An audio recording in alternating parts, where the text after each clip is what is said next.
Hello guys, welcome back Gulzar Bengali delicious রেসিপিতে। তো আজকে আমি যেটা দেখিয়েছিলাম কামিং সুন মাই রেসিপি হচ্ছে মাটন কষা।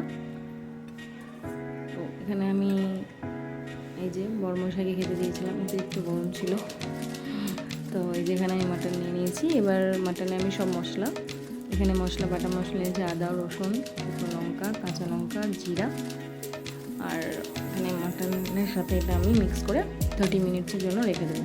এখানে গুঁড়ো মশলা লবণ হলুদ ধনা লঙ্কার গুঁড়ো জিরে গুঁড়ো দিয়ে এটাকে মিক্স করে রেখে দেবো।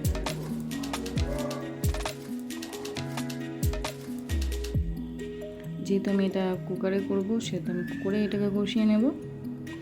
এখানে দিয়ে দিলাম তেজপাতা আর এখানে দিয়ে দিলাম হচ্ছে পেঁয়াজ।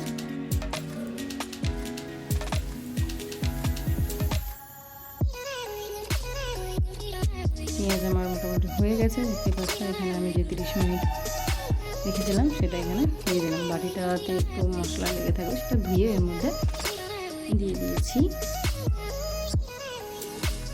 এটাকে আমি 15-20 মিনিটের মতন কষিয়ে নেবো মিডিয়াম আঁচে ঢেকে। এই যে আমার মোটামুটি কষানো হয়ে গেছে, দেখতেই পাচ্ছেন।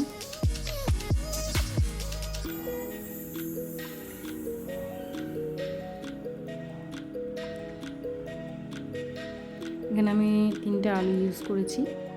মাটনের মধ্যে আলু ইউজ করলে ভালো লাগে খেতে।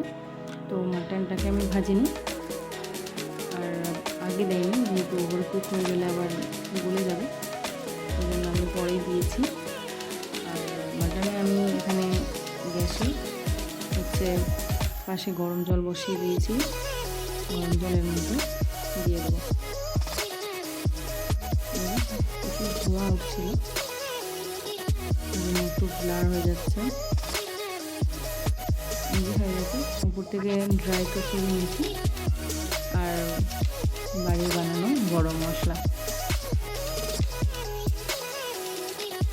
এবার এটাকে আমি রেখে দেবো আধ ঘন্টার জন্য। একটা সিটি মেরে নর্মাল ফ্লেম করে নেব আর 2টো সিটি মেরে নেব।